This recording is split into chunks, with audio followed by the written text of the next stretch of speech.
Hey everyone, what's up? It's Ventus with Fire Emblem Heroes. This is going to be a commentary video on the Grand Hero battle for Clarisse, Sniper in the Dark, on Infernal. Only on Infernal, because I don't have enough time to do the other ones. Plus, this is, what you want to come here for anyway, right? The most important difficulty, the hardest one. I figure I might as well just cut to the chase. But we're going to do some build-up up to it as well, going through certain considerations and strategies that I thought would work, and the process to finally finishing the map. No inheritance. Skill inheritance is off. If you don't want to hear me talk and you just want to see how to clear the map, there's the no commentary video that's already on YouTube. So check that out if you don't want to hear me talk for anywhere between 20 to 50 minutes. Hopefully shorter. I'm going to make this shorter, I hope, because I don't want to waste more time. I have hardly enough time as it is, because they keep releasing these stupid Grand Hero battles on work days. Why can't they just put it on the weekend? Seriously, come on. So let's start by looking at the enemy skills, and we'll talk about this team in a little bit. Oh, spoilers. You can see the team already that I used to clear the map. Spoilers. It's not really a spoiler. The other video is already up. Alright, let's take a look at the Thief. Oh, I should note before I start that there's one extra unit on Infernal because they're trying to be really mean with this Grand Hero battle. When I was looking at the preview, it's like, okay, there's these units, and hold on a second, why are there more units on Infernal? Yeah, they added this guy. This guy's a serious pain, as you'll see later, but we'll talk about him in a bit. So starting with the Thief, 50 HP, 40 attack, 43 speed, 15 defense, 35 resist. Very fast unit, almost impossible to double. Really bad defense, but really high resist. So generally speaking, you want to hit him with something like Kagero or another strong dagger user, if there is one. No, there isn't. Unless you inherit, of course. You can inherit Poison Dagger. Or an archer. But I'll talk about it soon. I'll get to it soon. That's not a good idea. Starting with the skills, Death Blow 3 is in slot A. When this unit attacks, it gets +6 attack. Wind Sweep. If the unit attacks, no follow-up occurs. So even though this guy is really high speed, he can't double attack because of Wind Sweep. And against foes with sword, lance, axe, bow, or dagger, if the unit's speed is one more than the enemy, then the foe can't counterattack. So basically, anyone with 42 and under speed cannot counterattack against this guy. Very irritating skill. But if you attack him, he can double attack you back. Scary. Third skill is Savage Blow 3. If the unit initiates attack, see a pattern here? If this unit attacks you, stuff happens. Foes within 2 spaces of the target take 7 damage after combat. This is really annoying, especially if you want to stay above certain HP thresholds for, let's say, like Quick Riposte, Breakers, stuff like that. This guy deals true damage in an area around him, so it's hard to keep your HP up with him around.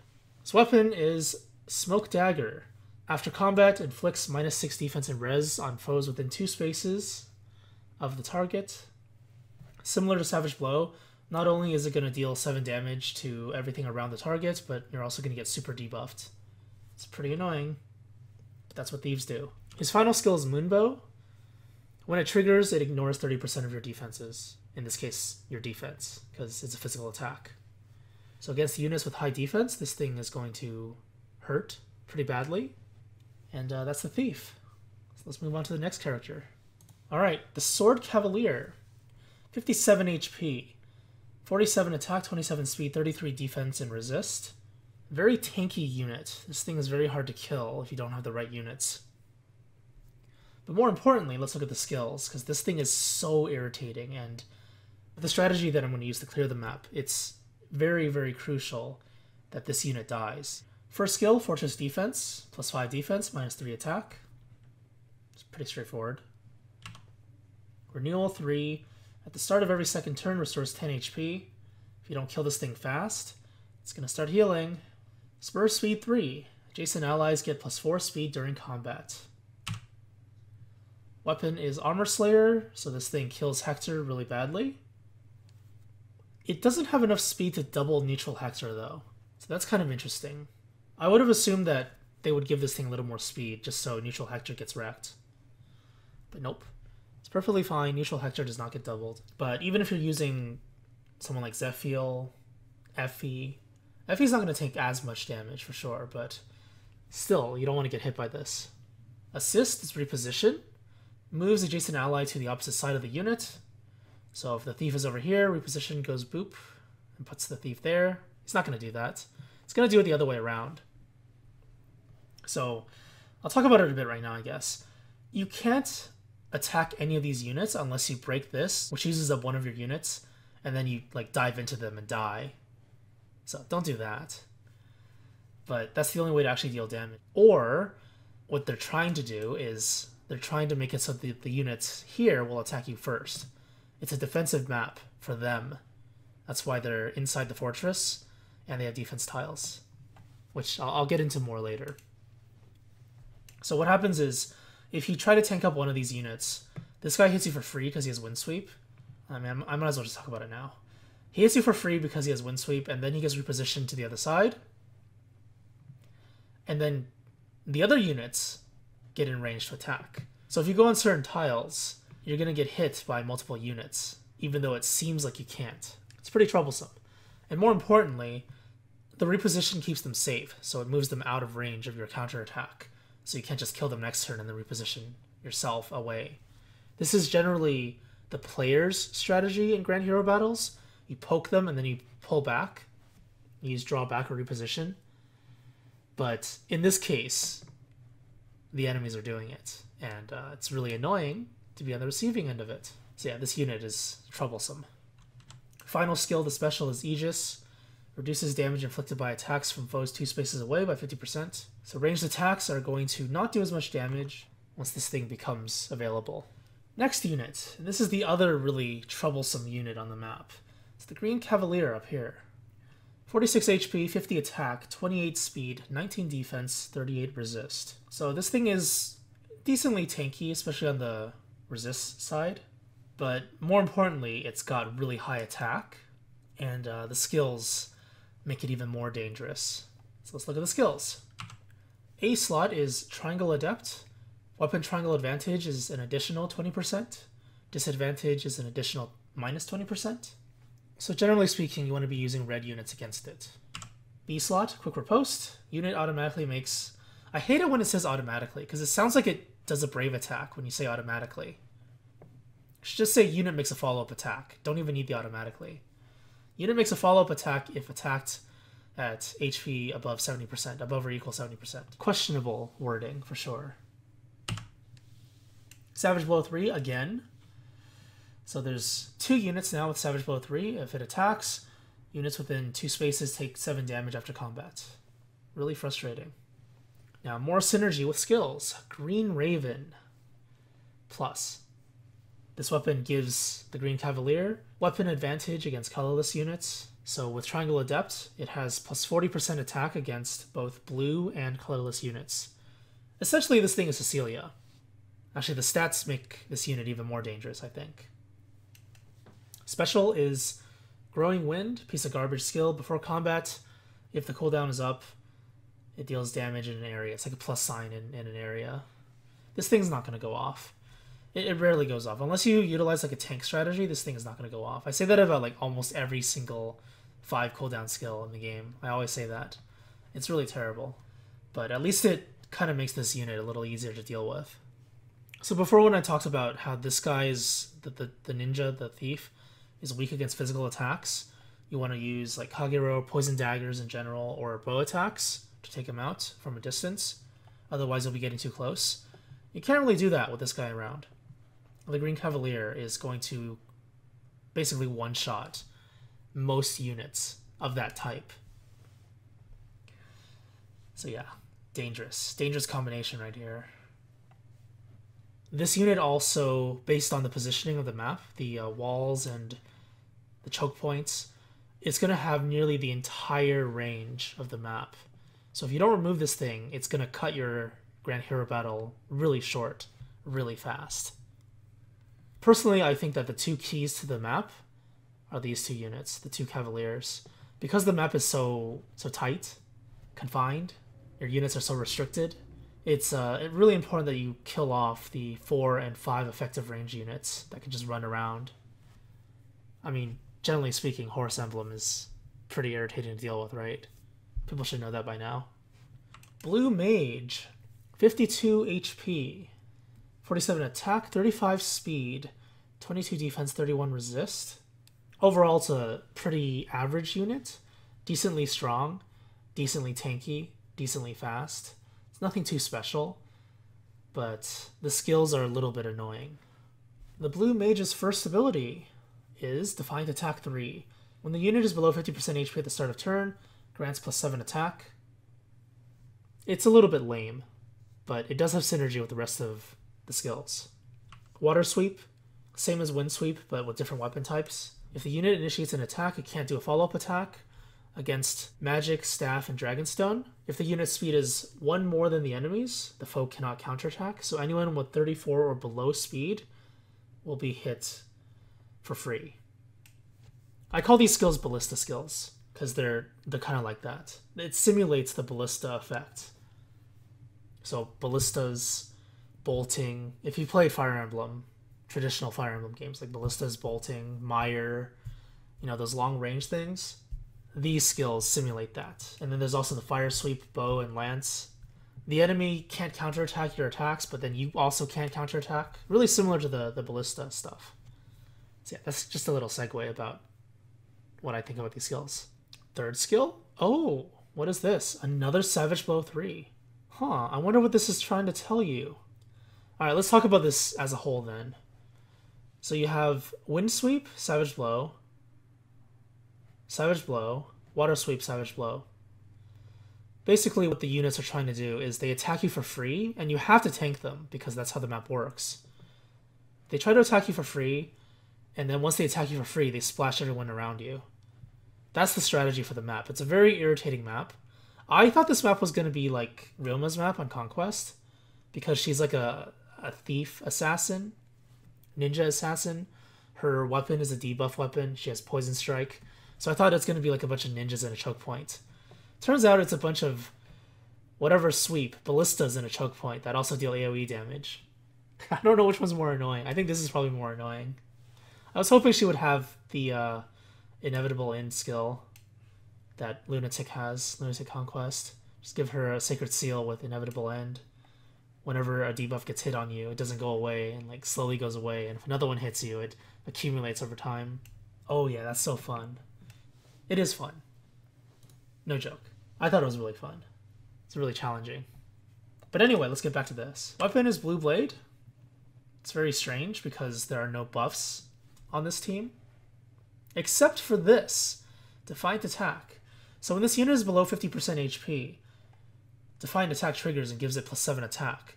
Blue Blade's ability is slows down the special trigger by 1. It's not going to go off anyway, so this does nothing. And also, the unit deals bonus damage based on the total bonuses on the unit. So the +7 attack from Defiant Attack gives this unit an additional 7 attack. +14 attack. Very, very, very dangerous. So generally speaking, this unit, you don't want it to be below 50% HP for more than 1 turn. Special is Growing Thunder. I'm not going to talk about this. It's 6 cooldown. It's a piece of garbage. But it's the AoE attack, I guess. You'll see Growing Thunder when I show you my actual strategy. Just not his Growing Thunder. Last guy, this is the addition to Infernal. This guy's not on Lunatic. Sword Fighter, 61 HP. Very tanky. 52 attack. 39 speed, 28 defense, 20 resist. When I looked at this unit, I'm like, huh, this is like Super Minerva. Super Sword Minerva. Because it has Life and Death. But even with Life and Death, it's like really tanky at the same time. Minerva has like 30 defense with Life and Death. Okay, maybe not 30, but it's almost there. It's like 26 is 28 or something. I can't remember exactly. But yeah, there's a reason why she's such a deadly unit, because she's still very tanky despite having Life and Death. And this unit is basically an infantry unit version of that. Okay, so Life and Death, +5 attack and speed, -5 defense and resist. Desperation. If the unit is below 75% HP, follow-up attacks occur immediately after the unit's attack. So this is the Brave attack. Immediately is immediately. Automatically is not immediately. Just don't put automatically. Like, seriously. Follow-up attack is enough information. It's a clutter of text, and it's confusing. Third ability is Panic Ploy. This thing's basically always going to go off because it has 61 HP. At the start of turn, bonuses become penalties on all foes in cardinal directions with HP 1 or lower than the unit. So if you have 60 or lower HP, which is basically every unit in the game except like plus HP with Sacred Seal Hector or something, you're going to get debuffed. Now the debuff only affects you if you have hones and rallies. So if you don't have those, you don't have to worry about this. Cardinal direction means everything in a line in all 4 directions. Cardinal direction just means north, east, south, west. So it's just everything in this line. So this line here, these 2 units are going to get debuffed at the start of this guy's turn if I keep them there. You'll have to be really careful if you're using Blade Tomes, especially. Blade Tomes are... This is basically the counter to Blade Tomes. Any buffs in general. Like a Cavalry team, you get -6 to your stats instead of -4. It's pretty deadly. But only if you have buffs. Weapon is Wodao plus 13 might. 10 damage when triggering specials. So it's the Corel weapon. More recently, the Athena weapon. It's a very strong weapon. And it synergizes with Bonfire. When Bonfire triggers, damage is increased by 50% of the unit's defense. In this case, it's 14. But because of Wodao, 14 becomes 24 damage instead. 24 damage Bonfire. That's more powerful than Hector. Hector's Bonfire is like 18, 19. So just to give you a comparison of how much damage this guy deals. Plus he double attacks you, plus he has 50 plus attack. Very scary. Thanks for adding him to Infernal. Made the run really fun. Finally, Clarisse, the boss of this Grand Hero battle. Female George. That's what I called her when I first saw her, because I don't know who she is. I've never played Fire Emblem 13. Or 12. Or whatever it is. 12. Fire Emblem 12. Never played it. Japanese only. Heard it was bad. She has 60 HP, inflated stats, inflated HP. 45 attack, that's actually quite low for a Grand Hero battle unit. 38 speed, it's not that bad. I mean, if you consider that this is on Infernal, these stats are pretty horrible. Defense is 28, resist is 22. I don't know if her stats change on lower difficulties, but I know Legion's stats changed, for sure, on Infernal versus Lunatic. If you look at her stats compared to Legion's, they pale in comparison. Legion has 75 HP and like 50 attack. 40, was it 42 speed? 43 speed? Something like that. And defenses were pretty bad. Low resist. I think his defense was about the same, like 26 to 28 or something. I don't know. I don't remember. It was 2 weeks ago, but I still don't remember. But yeah, her stats are pretty awful. She's not a very big threat, but she is still a threat. Especially on Infernal, she has Glimmer immediately because she's a cheater. So the first attack that she does on you is going to be 50% increased damage dealt. Glimmer is probably one of the worst specials in the game, and it's like hard countered by high defense units. The way the skill works is, let's say you have 50 attack and the enemy has 40 defense. You deal 10 damage, right? Glimmer deals 5 bonus damage. 50% of your damage dealt. Compared to Dragon Fang, which is plus 50% attack. 50 goes up to 75. And if the enemy has 40 defense, you deal 35 damage. So 15 versus 35, Dragon Fang versus Glimmer. Glimmer's cooldown shorter by 1, though. Even if you compare to Draconic Aura, which is the same cooldown. Draconic Aura is 30%. So 30% of 50 is 15. 65. 65 minus 40 is 25. So instead of dealing 15 with Glimmer, it's 25. But on low defense units, the skill is so garbage, like seriously. On low defense units, let's say you have 20 defense against 50 attack. She deals 30 damage, and then Glimmer deals 15 bonus damage. So at that point, that's the point where it actually does matter. So where I'm going with this analysis is that if you have high HP and low defense, Glimmer does good damage. If you have high defense and low HP, Glimmer is a piece of crap. You can have like 20 HP and Glimmer's still not going to kill you if you have 40 defense against 50 attack. That's how bad it is. Generally speaking, most units have like 25 defense. That's average. Mages have like 20 average. Infantry have like 25 to 30. Armored have around 35, generally speaking.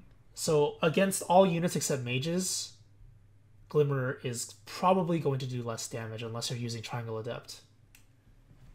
That's just a little segue analysis of this skill. It's really bad. Don't use it. Unless you're using like Blade Tomes or like super buffed abilities that deal high damage.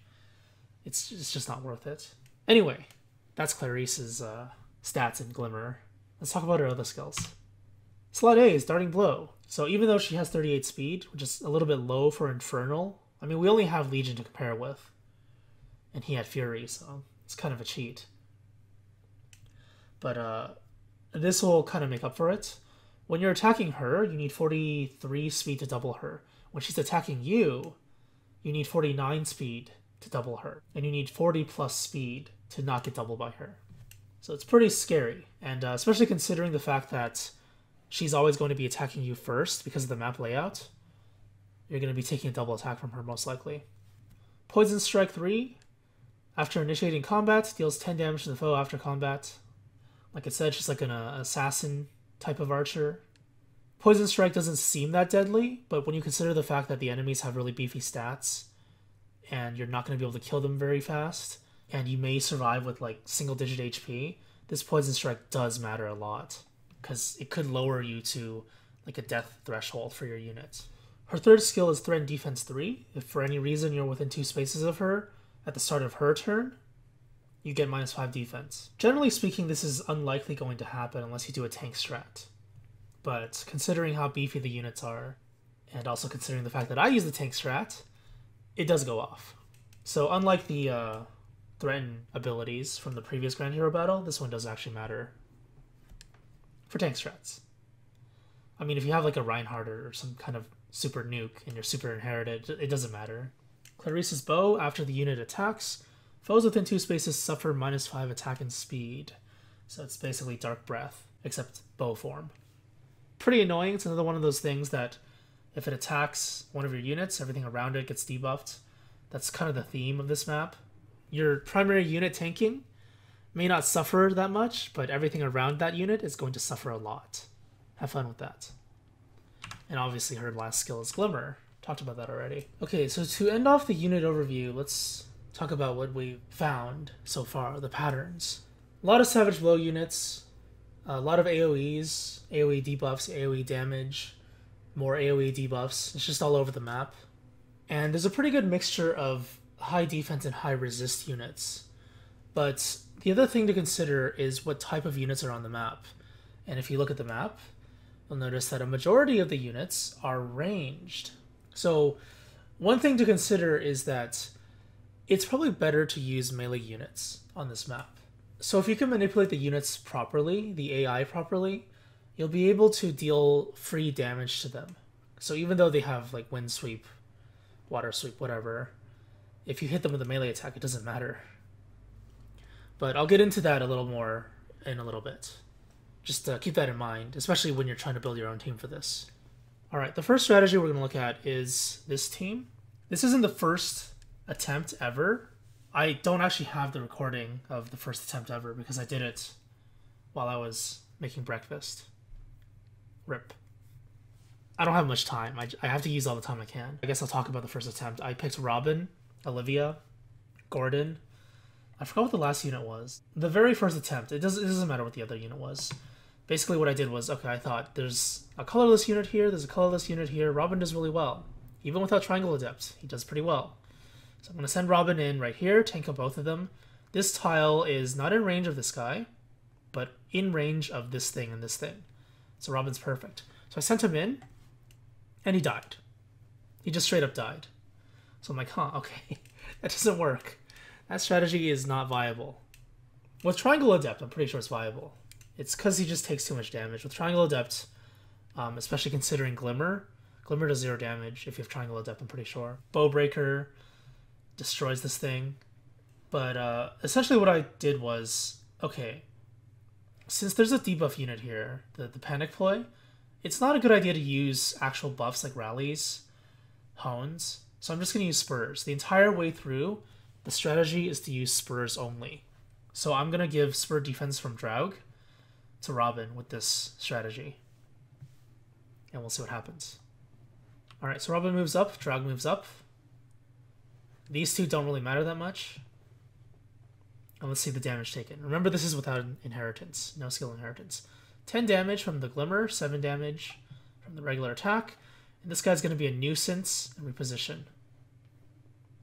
Robin's down to 2 HP. And now I'm getting swarmed. So at this point I'm thinking, okay, how the hell am I supposed to kill them? Is it even possible? Klein kills. Klein has just enough. This is neutral attack Klein. Klein has just enough damage to kill the thief. But after that, what happens? There are 2 powerful units that'll destroy Klein.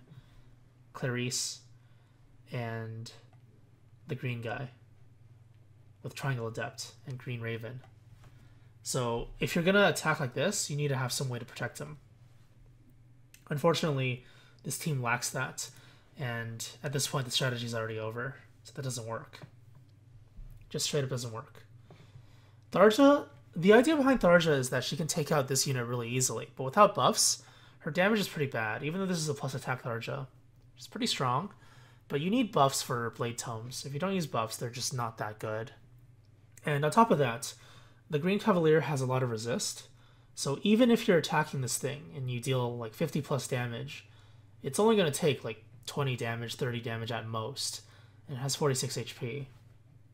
So yeah, this is over. I'm like, oh, I'm going to bait the green guy in to attack Tharja. Nobody's going to attack Robin's 2 HP right here, right? Wrong. 50 damage. Rip. Doesn't work. Okay, let's bring in Sully. Sully has Spur defense. Similar strategy. Let's see what happens this time.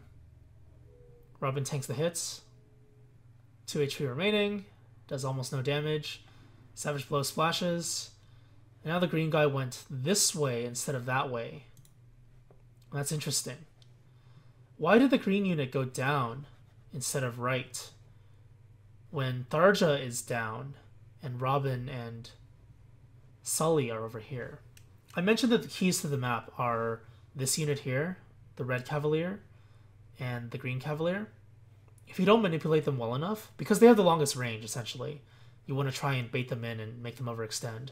But if you don't manipulate them well enough, you're really, really screwed. Because now this guy has the entire map covered, and I'm out of free tiles. It's like 1, 2, 3, attack, attack, attack. So this is the only... It's not even a free tile. This guy goes 1, 2 attacks. There are no free tiles here anymore. If the green Cavalier is ever here, you're screwed. And look at Tharja's damage. 9 times 2, plus attack Tharja. Plus the defense tile keeps him safe. So very, very bad. Don't do this. Unless you have enough damage. But that is the other thing that I'm going to lead into. I might as well talk about it now. The defense tiles. 3 defense tiles here. In order for you to kill this unit, and almost any other unit, you need to manipulate the units so that they're off the defense tiles. If you don't do that, you're going to trade like an extra turn or 2. And because of how the map works, how tight everything is, and how fast the enemy units are going to reach you, you don't want to be tanking, standing still and tanking for more than 1 turn. You want to always be really mobile. So this strategy doesn't work. But, you know, I'm getting there. Like with these strategies, what it does is it helps me think about what I should be doing. I'm like, maybe she can tank up an attack here. Oh, she can. She actually can. And then she dies. Here's a fun one from earlier on. There's Henry again. I'm like, okay, colorless, colorless, green. Perfect. Is it perfect? Let's find out. So this is what I did. I tried to, this is another strategy I used to get to the conclusion that I got to eventually. Tanking up the red units first using Olivia. At this point I was still using all T4s. So Olivia tanks him up and then you kill this guy and you should have positional advantage. So what I'm supposed to do is I'm supposed to walk up to here, block Clarisse so that she has to move back to one of these tiles and then she can't attack, and then one of the ranged units will attack me. This guy can't walk in range, or both the ranged units will attack me. So you tank hits from these 2. And theoretically you'll do fine if you do that. But I don't have enough DPS to kill this guy because he has Fortress Defense and 33 resist as well, and high HP. So that was the first issue with this strategy. Need stronger units. Like I usually say, I always start low. I start with like T3s, T4s, and then I move up if I have to. This is the all T4 strategy. Okay, so let's take a look at this. Let's take a look at Henry. Henry's always fun. Look at his damage. Oh, 0 damage? Cool, I'm going to charge Ignis, because Ignis is awesome. Damage against these units? 2 damage. This guy's not even on a defense tile. Weapon triangle advantage. 0 damage. Surrender. Yeah, good job. That was the right choice. The conclusion to using Henry is surrender. Okay, so last one before I get into the real team. Xander got added in, T5. I guess Klein was also T5. Okay, so I figured that with Xander here, he can provide ample protection and much more damage than Sully or Draug. But unfortunately, this guy, oh God, he's so irritating. This guy just repositions this unit out of range. So I can't do anything about that. The blue mage also goes for Xander because blue versus red plus low resistance. Robin has low resist. And I'm kind of getting cornered now. I can't kill any unit because whenever a unit gets in range, the red Cavalier repositions them out of the way. And whenever the units attack, they're on a defense tile. So I mentioned before, I'll mention it again, the keys to the map. Red Cavalier, Green Cavalier, defense tiles. If you consider these 3 things and you start thinking about strategies that work around them, then that's when you're going to succeed. Let's jump into the real strategy now and eventually get to the success. Alright, so you saw the team already. It's Sully, T3 Sully, T3 Donnel, T5 Camus, T5 Xander. Okay, so the reason why I chose this team is because of the things I previously mentioned. I want the enemy to attack into me. Now, I can't counter Wind Sweep, but I can counter Clarisse, and I can counter the green Tome guy. So that's 2 units that I can counter, dealing good damage to them. Plus, if you consider that this guy is Triangle Adept and low defense, red units that can counter from a distance are going to destroy this unit badly. So that's why Xander's here. Bring it on. So the idea is, as you saw from the Olivia strategy, is to break down this tile and bait the red unit in. So I used Xander to attack, and then I use these 2. Now remember that everything has a Spur here. Spur defense 3, Spur attack 2, Spur defense 2. So like I mentioned, the Spurs are going to be very important to succeeding in the map. You don't want to use buffs because you just get debuffed anyway if you ever get into this guy's range. But the mistake was to use Xander here, because Xander doesn't get a double Spur defense and he actually takes damage, and he doesn't double attack this guy back because Xander's slow. Camus, on the other hand, is faster. He has like 8 more speed or something. He's one of the fastest Cavalier units in the game. The idea behind this attack was the same as the previous consideration. Blocking off her attack so that she has to go back and she won't be able to attack you because there's 2 ranged units here. They'll both attack you, and this guy can't. So you basically stave off the enemy's offensive for 1 turn by doing this. I noticed this, though. This is the big thing that I noticed. Camus doubles and deals a ton of damage to this guy. So I probably should have used Camus. And he takes no damage. He takes 4 damage. 4 damage is mitigated by Spur defense 3. So after this round, I'm like, okay, I'm just going to use Camus. Might as well. So they're going to attack. This guy dies. But then Clarisse kills me. Rip. So that doesn't work. Unfortunately, if you kill one of them, somebody does get in range to attack you. So you can't have all of them clump up. That's what I was thinking there. I realized that, okay, the strategy is kind of sound, but not quite there yet. It's not refined yet. I need to make it so the units are manipulated properly. So this is where AI manipulation became like the utmost priority. Okay, same strategy, Camus tanking. Let's see what happens. 0 damage dealt. 24-24, it's a lot of damage. But now there's a problem. Same formation for the enemy. If you don't manipulate the AI, this doesn't work. The strategy doesn't work. You can weaken him all you want, but you're still going to die here. So the idea is sound, but is there a way for me to move these units to the right side? If I can isolate this guy, how would that work? How could I isolate this guy? Tanking on this tile is the same as tanking on this tile. So I'm going to do it this way. This will make it so the units are more leaning towards the right side, and the same effect happens. I get the double Spur, The debuff doesn't matter because I'm using Spurs. And I'm dealing the same damage. Now look at the units. This is the ideal formation. Blue Mage, 1-2, attacks this tile. Easy to get out of. Blue Mage and the red guy shares the same range. Clarisse shares the same range as the Blue Mage. It's a melee range formation. This thing, same thing. 1, 2, 3, attack this tile. All these units attack this tile. And on top of that, Clarisse is not in range of this area. But there's still a little more AI manipulation to be done. Unfortunately, now my units are stuck here. So because they're stuck here, I can't manipulate around the enemy units. Even though they're all stuck on this side, I'm also stuck with them. So I need to make it so that I'm not stuck on this side, and that they're stuck on this side while I can maneuver down here. This is the key now. Actually, let's look at this one. The idea behind Donnel was to use reciprocal aid and to take out the red unit and any of the low defense units because he has pretty high attack. So let's see what happens here. Xander attacks. He's in range of this guy, and I'm out of range of the green guy. So these 3 tiles are actually free tiles. It's pretty cool. The strategy is pretty sound.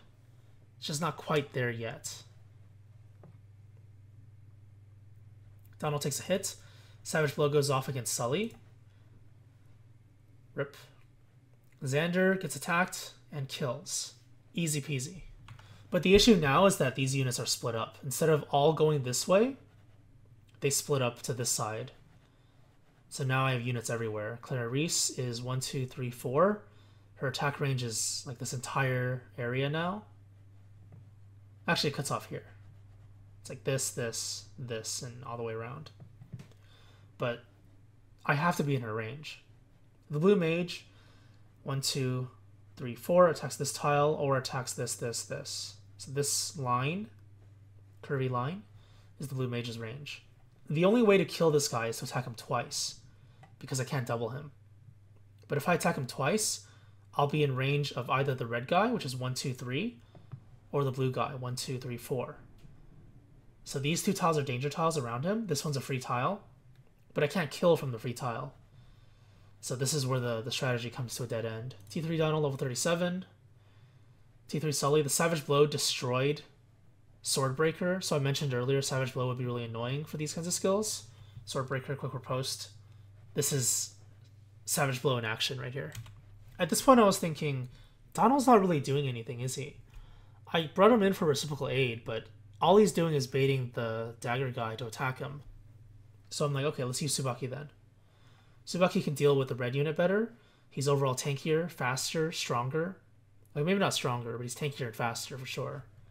Stronger against reds, at least. Let's use him. Same strategy, same formation. This guy comes into attack. Let's see what happens. Uh-oh. This is fine. But what happened here? Why did the mage go down when Tsubaki takes a ton more damage than Donnel does from green attacks? Especially this guy's green attacks. So this was the puzzle I got stuck on. Why the hell did this unit move this way? I tried removing resistance +3. I tried removing the Sapphire Lance. I tried removing Sully's weapon. Doesn't work. None of that works. And what I realized is that the reason why this unit goes this way against Donnel is because Donnel has 20 speed and Tsubaki has 31 speed. Or 33 speed, something like that. Tsubaki doubles this guy.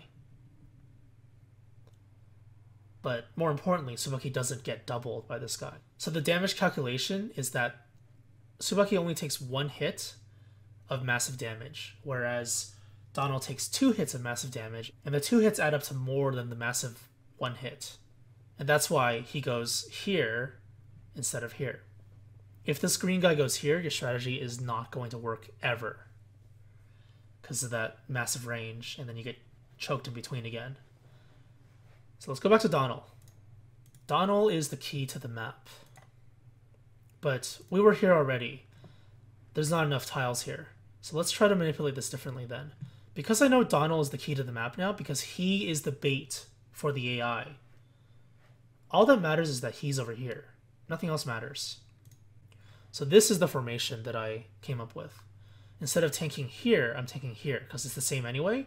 But the difference is that Donnel is here, and he's going to bait them all in. Look at that. 4 units want to attack Donnel. Best bait ever. I think this guy does too, but he was on this side, so he has nowhere else to move. So now instead of attacking from this area, I can attack from down here. And this, those are free tiles. Plus I get the double spur.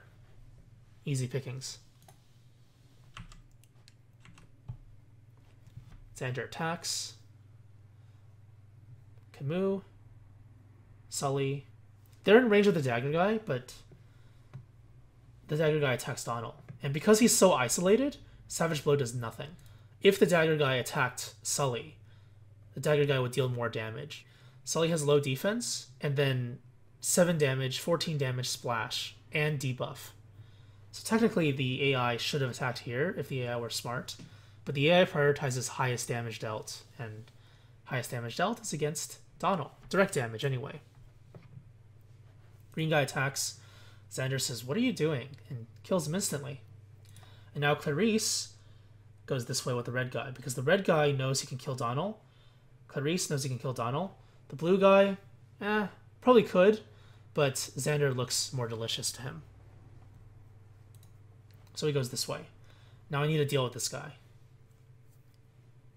I mentioned earlier that because he has wind sweep, he can't double. So as long as he doesn't hit Camus, he won't kill anyone.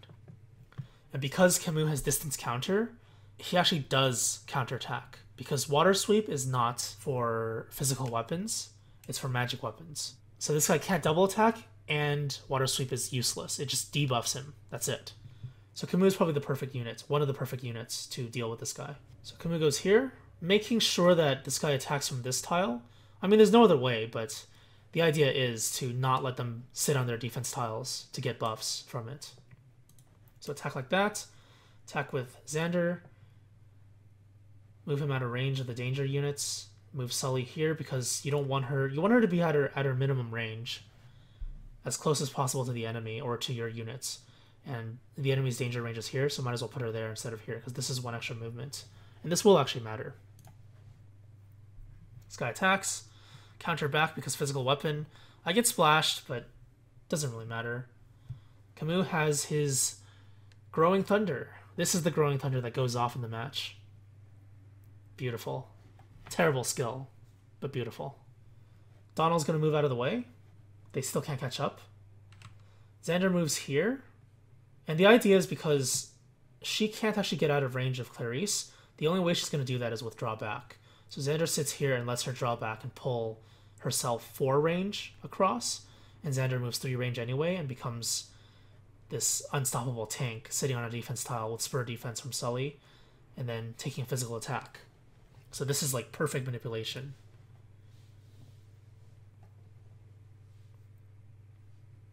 Easy pickings, 0 damage, and then 10 damage because poison OP. I said it before when I was doing the unit rundown.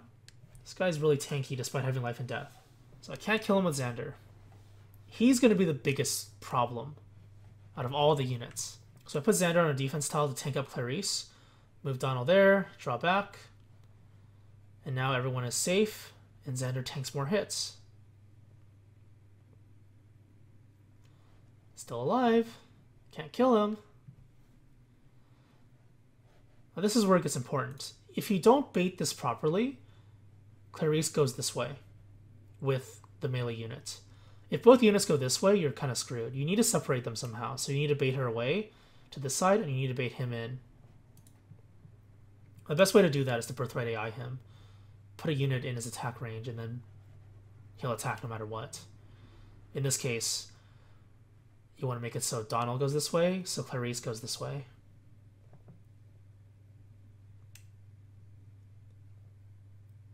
One damage dealt, 7 damage dealt, 1 damage dealt. Now he has Bonfire, though. And remember that he has Wo Dao, so Bonfire is even stronger. It's 24 damage instead of 14. Now this was the biggest mistake I made in this initial attempt. Wasting Blazing Light on Clarisse. Because I didn't realize Blazing Light is going to be the key to beating the map. This guy is almost unkillable. Not because he's tanky. That's not it, actually. It's because he kills you. This guy will kill every single unit on the map because of Wodao, and because he has high attack and speed. Defense tile will not save you. So Sully's still healthy. Just take a look at this. I'm like, okay, Sully can tank an attack, right? Oh, wait, it's Wodao. 25 damage dealt, 1 damage dealt. Rip. Rip. T4 Sully would survive that. But my Sully is plus defense, so it'd have to be like a plus defense T4 Sully. But you don't want to be tanking attacks anyway. Generally speaking, you don't want to tank attacks. So I'm like, okay, I don't want to tank, so I'm just going to move them away from here. Alright, now what? If I tank from here, it's not going to work. If Camus attacks from here, he dies. If he attacks from here, he lives. But he only has 12 HP left. So that's what I need to consider. And because I baited him in onto a defense tile, he's going to have increased defense. And I can't kill him using Blazing Light and a basic attack. So this is troublesome. He needs to be off that defense tile to die. So we trade attacks. He's still healthy. Clarisse is just there. But now that he has Bonfire Wodao, he's going to kill every unit here now. Unless they're on a defense tile. Sully's the only one who survives. But I need him off the defense tile. That's the key.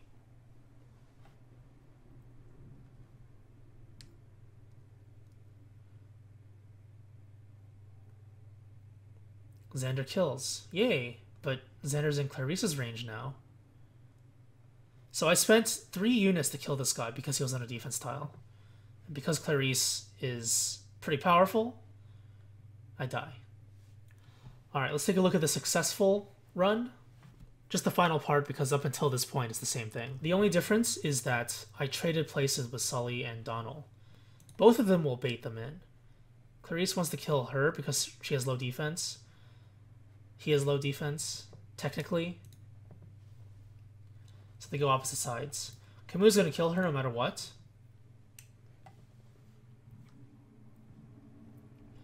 And I'm not going to tank him. In the previous run, I tanked him on this tile, right? While he was on a defense tile. Not a smart idea. So I'm going to use this defense tile to tank him up. All I need him to do is to attack me once, and then Sully hits him back for decent damage. I don't even care about anyone else right now. The bait gets out of range so he doesn't die. Xander stays out of range so he doesn't die.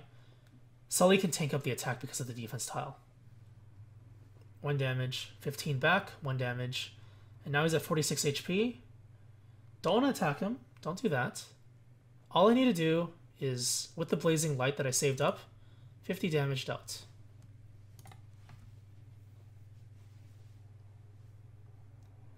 Bam. Get out of here. And that is the Clarisse Grand Hero Battle on Infernal. Very difficult one. So yeah, I haven't even done it on Lunatic. I did it on Lunatic on my other account, though.